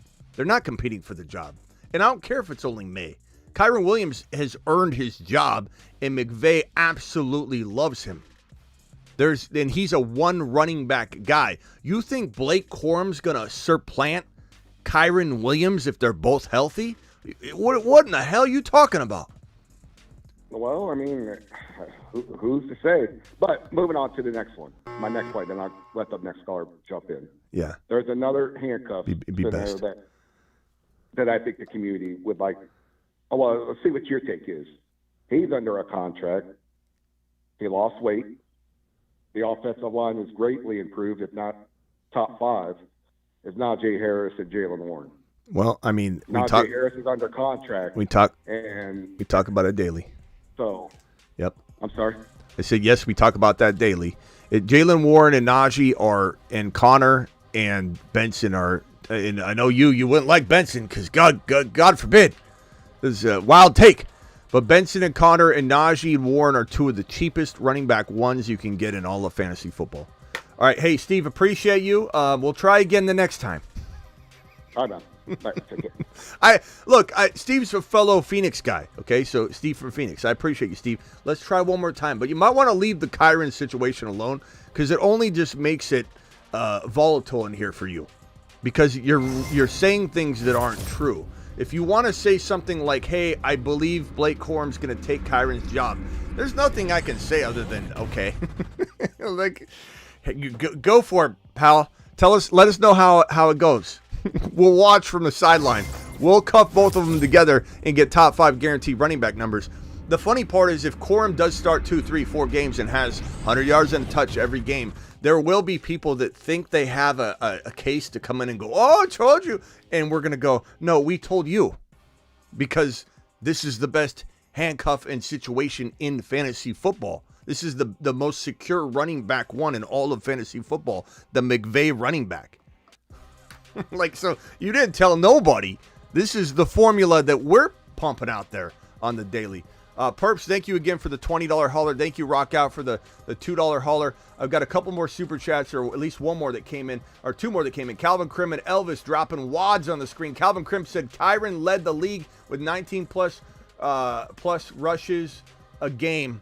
Thank you, Calvin. It's astonishing that this Blake Corum truther group has I don't know what you would call it, the unawareness, the blindness, the goggles, the whatever, to literally think that this job can be taken. If you want to say that Kyren's going to get hurt and you need Corum, I get it. Or if you want to say I'd rather draft another player, which is ill-advised, and not take advantage of the late second, maybe early third round value that Kyren now has, which is absolute.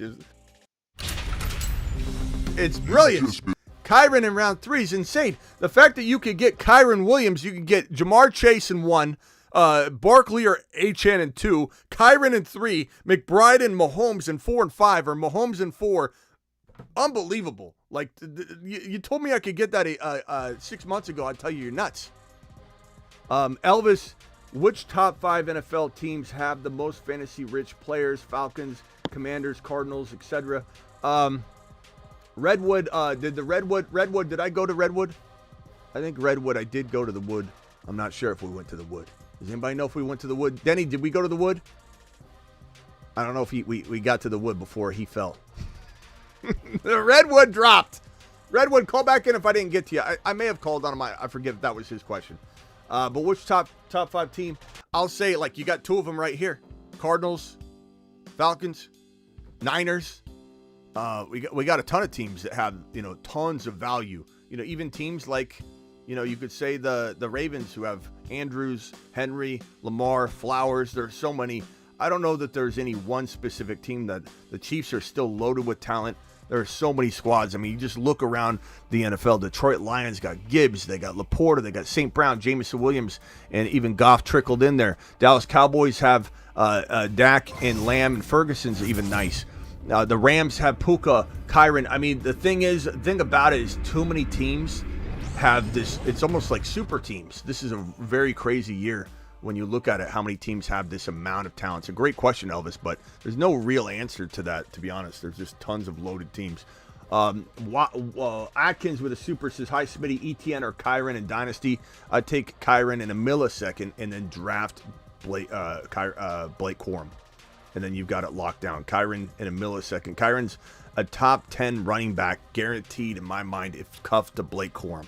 In Dynasty, redraft doesn't matter. And Kyren and Corum together in redraft, just because there's a little bit of shelf life to RBs and such, and things that, you factor into Dynasty, I would say in redraft are a top 5 lock running back. You get both of them.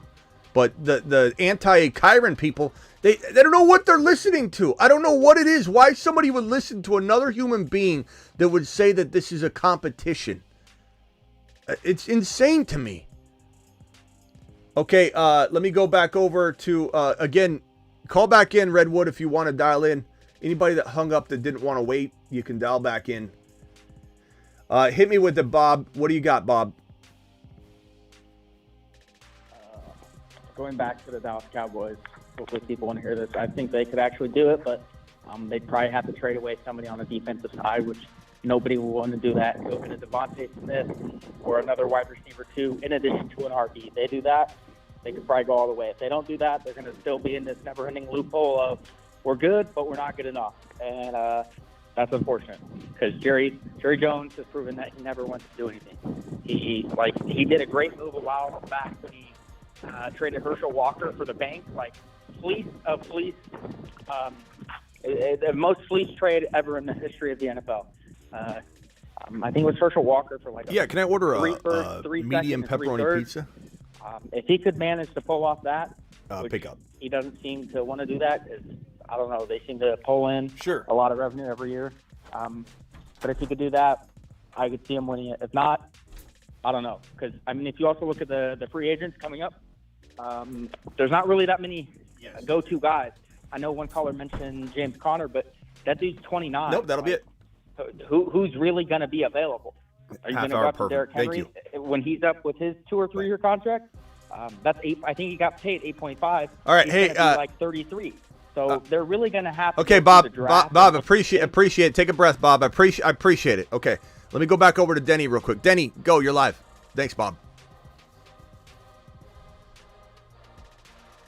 Bob, I'll come back to you. Shorten up your final question. Denny, you asleep? I thought Denny was too quiet. He passed out. Either that or he's really on mute. I don't think his mute button works, though, so that can't be it. Denny, hello? Denny, it's your mother. Denny, it's your mother. Wake up. You left me on hold, Denny. All right, Denny's not there. Denny, appreciate you. See you in Vegas, pal. All right, Bob, final thoughts. Go. What do you think the Dallas Cowboys do within the next 3 years in order to win? That's the thing, is that's where I think you and I are on more of the same page than you think. Like, they can't win doing what they're doing. So there is a strong chance they sign Dak Prescott, and then when they sign him, it looks like Dak's failing and not worth the money because they don't support him. What do they need to do? Bring in an RB. They needed to bring in an RB right now, and they didn't do it. Drafting Jonathan Brooks alone without spending any money would have been an amazing move. And then you could have done what you're saying, make that one impact trade. Go get Brandon Ayuk, go get Deebo Samuel, go get T. Higgins, go do something significant. And then all of a sudden, this team has Derrick Henry and whatever, a rookie wide receiver they could have did, or rookie running back Jonathan Brooks, whatever, and then T. Higgins or Brandon Ayuk or Deebo Samuel. He basically, Jerry Jones, walked out of that embarrassing playoff loss, okay, as if his checkbook was open and hanging out of his front coat pocket. And he's like, we got to figure something out. Maybe we got to reset, but we got to do whatever we got to do. He looked like he's ready to write a blank check to Derrick Henry. And then he changed his mind. He woke up on the other side of the bed the next day. They need to do that in order to win. I'm not saying, and that's the other thing, though, is you look at this bracket here. Okay, this is last year's NFL playoff bracket. There's only one winner, guys. We can't keep judging teams for not winning the Super Bowl. There's one team that wins it. Every fan base wants the win, the victory. We get it, right? But at the end of the day, this is a team that's constantly competing. The Niners aren't winning it. Are we? I mean, we do talk about Shanahan, but are we sitting here saying we unplug the entire team? No. Do you remove McCarthy? Tough to say, because the offense without McCarthy and Kellen Moore doesn't exist to the degree that it exists right now. Who do you bring in? Kingsbury would have been great, but he's already obviously in Washington. But maybe like Kingsbury does so well in Washington, he gets a head coaching job in Dallas next year. Like, who knows what the move needs to be in order for it to work. But to judge any of these teams that continuously don't get it done when only one team wins, and this team continues to win because they've just got an edge over everybody else. How are we sitting here saying that Dak is the problem when Lamar hasn't been the problem?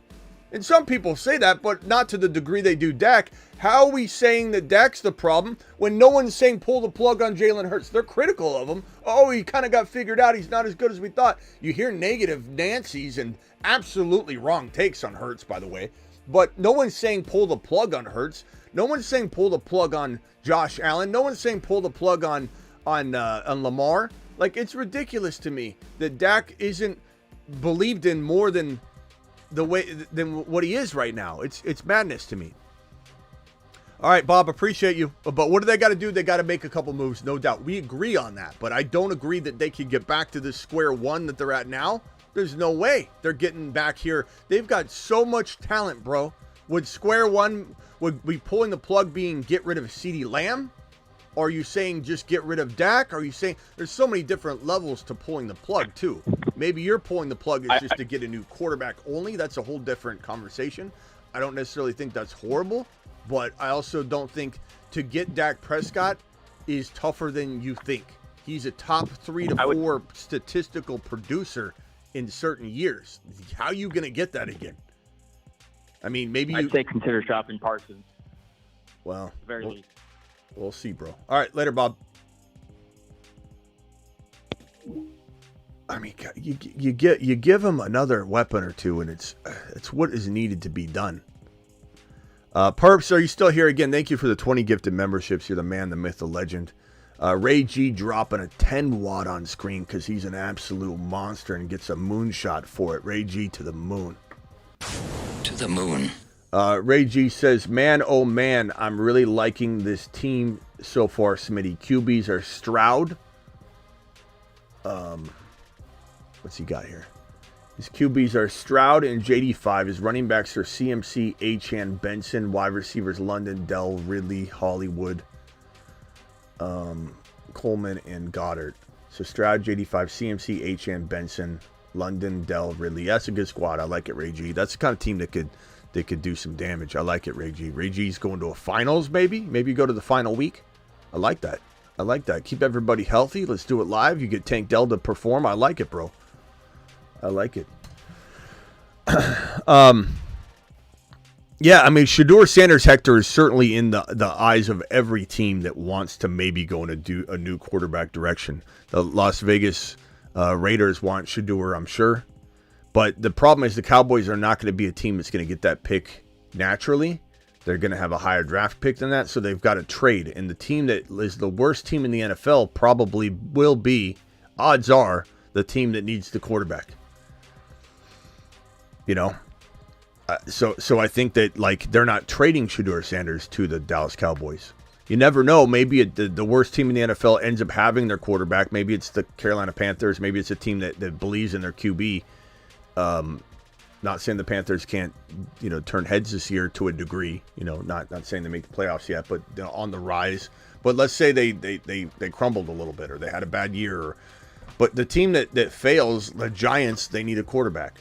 The Raiders, they need a quarterback. Like, all these teams that I think have the best chance of having the worst record in the league all need a quarterback. So the Dallas Cowboys getting Shedeur Sanders is not as easy as it sounds. Dak Prescott is a top 10 quarterback, and you just need to build around him properly, and you're not. That's the problem.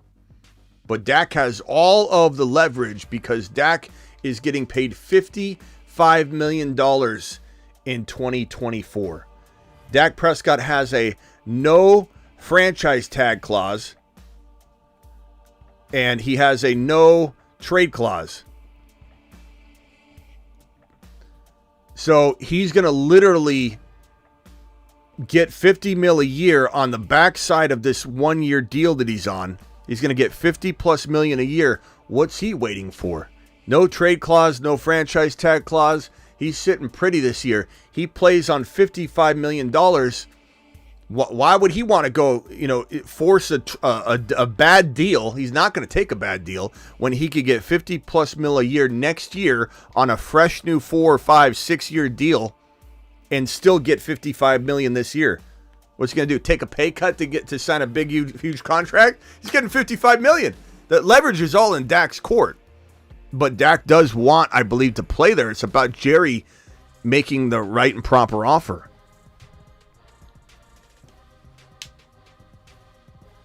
I mean, this could be, if Dak does go in, and again, I give it like a 7, maybe I would give it like a 65% chance. 65-35, I guess I would say. I think I said 70-30 that Dak does get a deal done. But even like looking at this makes me feel like maybe he's going to be told by his camp, don't play it out. You get $55 million this year. This is not like Ayuk wants to get paid more. Ayuk wants to get bank. He wants to get guaranteed money. Dak is getting $55 million guaranteed. This is waiting for him no matter if he signs it now or later. And this probably goes up.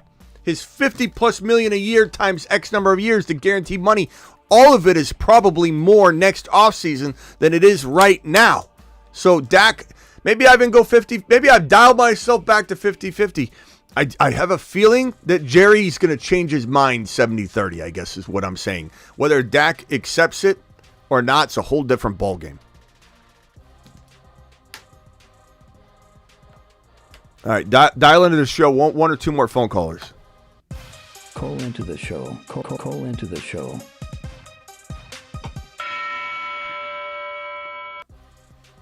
One or two more phone calls, and then we'll probably be jumping out of here. We'll be back tonight to draft, though. It's, 7 my time right now. It's like 10 p.m. Eastern, right?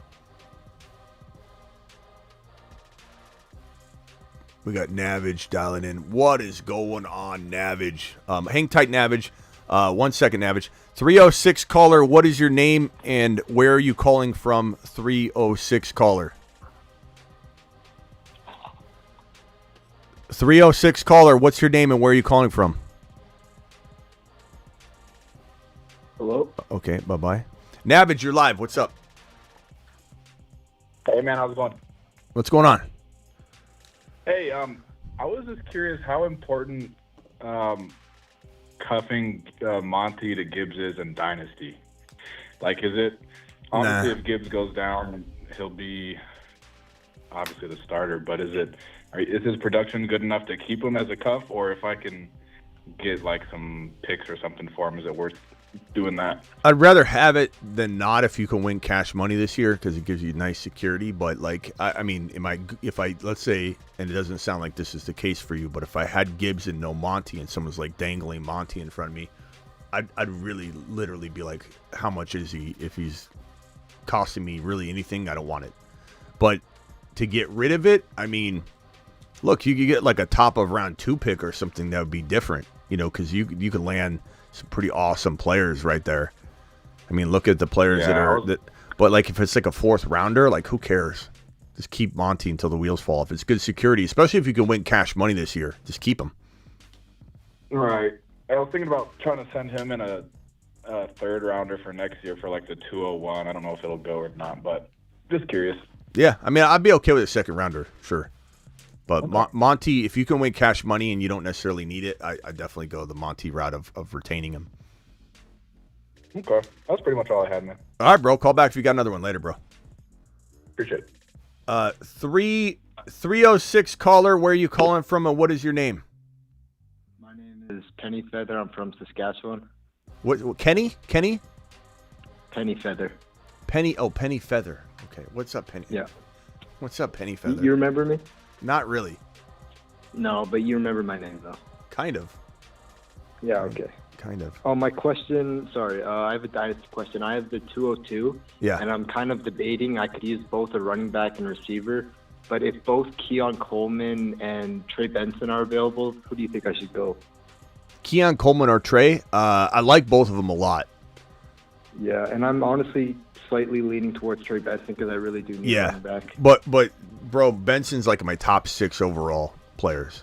Not that Keon Coleman's not like 7 or 8, like he really is close, but Benson's like, and I'm not saying I draft Benson in my top 5 rookie overall, selections. I'm trying to move down because I can, but if I'm ranking my rookies, he's in my top 5, probably top 5. Benson's in my top 5. Okay, that's all I needed to hear, man. Yeah. Thanks. I'll just smash Benson then. All right. Is Penny Feather your YouTube? Is that your YouTube name as well? Like, I do recognize the name. Yeah. It's Ignatius Penny Feather the Ninth. It's like a reference to Brooklyn Nine-Nine, if you've ever seen that show. Okay, I got you. All right, cool. Appreciate you, man. Okay. Later. Okay, peace out, man. Yeah, I love Benson, bro. Benson all the way. Benson to the freaking moon. Benson to the moon. Rico, what's wrong with Rico? Says, what's that? Who is it that said that? What's wrong with Dowdle? Says, Hood. What's wrong with Dowdle? I don't know. What's wrong with what's good with him? He's a 300 yard rusher. I mean, I'm not saying there's anything wrong with him, but it's a 300 yard running back. Like, what's he gonna do? I doubt he'll do anything.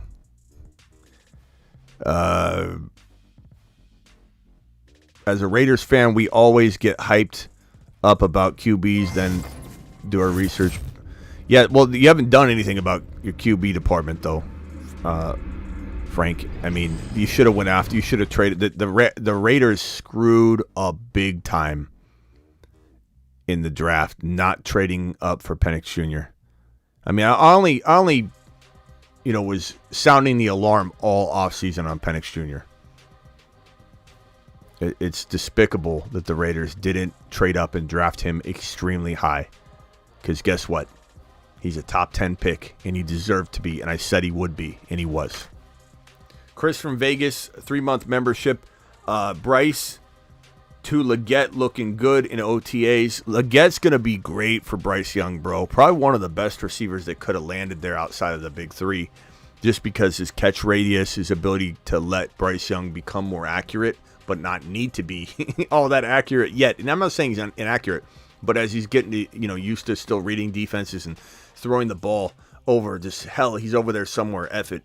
Like, that is the guy you want, Leggett. So it's going to be really good for the development. Smitty bet the Cardinals have a better record than the Raiders. I mean, if I accept every solid bet everybody threw at me, Frank, I'd be here all day. So I typically don't do these challenges because they would never end. So I usually just say no matter what it is. Sometimes on occasion somebody comes in with some ridiculously crazy one, and I say, fine, I'll give you a free membership, and you do a X super chat, whatever, and we do it, and then I forget, and then they never pay up, and I don't know. It's not worth it to even worry about it. But hey, stick to your guns. I like the Raiders situation. They just screwed the pooch on the quarterback, bro. That's nothing negative about the Raiders in general. I like Pierce. I think Pierce gets a Dak Prescott in the offseason, bro, and it's to the moon. I love Bowers. Bowers is going to have a good year. I think Minshew moves the ball enough to get Bowers involved. I like Bowers. Fields wins that job by week 3. Hector, we finally agree on something. I don't know about week 3. I hope so. I think it could happen by week 1. But mid-season, I think, is a safe way to put it. We have another member here. Dan, celebrating 21 months, says, Smitty, you could look at my Dynasty question, please. Okay, Dan, I'll look at that. Dan the Grim Reacher in the building. Appreciate you, Dan. And then do we have any more celebratory messages? We got Chris from Vegas with his perps dropping his membership. Hey, guys, new guy here. This isn't accurate. Yeah, I don't know why it says 7 months. Well, it says 7 months. It doesn't say you're new, perps. It just says your 7-month membership. You know what I'm saying? So I don't know if, 7 months is it, have you been here? Have you been here? Have you been a member since 7 months? I think it could be accurate. Time flies, but Dan, question here says, worth it to downgrade from Amon-Ra St. Brown to Olave if I can upgrade Young to Burrow in Dynasty.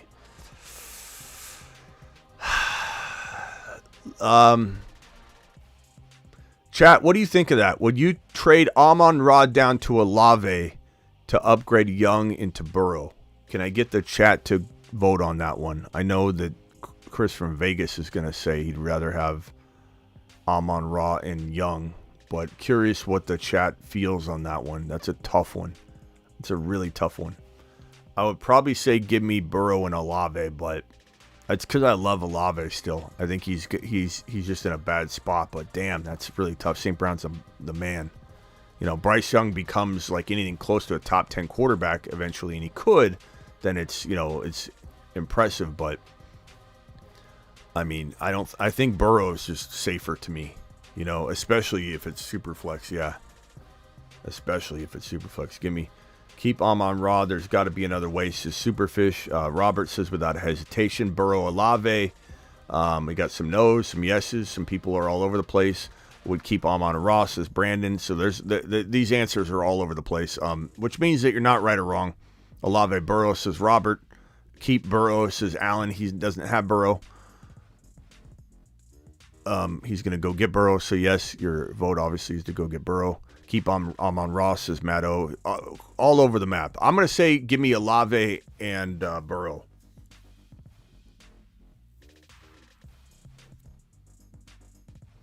All right. See you all tonight. Appreciate you.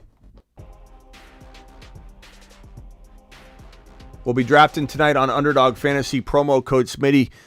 Hit this link. I'm going to drop the link in the live chat. If you guys want to draft with me tonight, hit this link right now. This link will get you in the draft, ready to go. Look at Derrick Henry going in the 30s. What a steal. He became a Mars man extraordinaire. He's on a shuttle to Mars. Look at Derrick Henry. Mars man extraordinaire. Why? Smitty made Henry a Mars man? You bet. Unbiased Smitty. I'll adjust and adapt all day long. When this guy's going 30 overall and he's going to score 15 touchdowns, he's one of the bigger steals in fantasy, and that makes you a Mars man.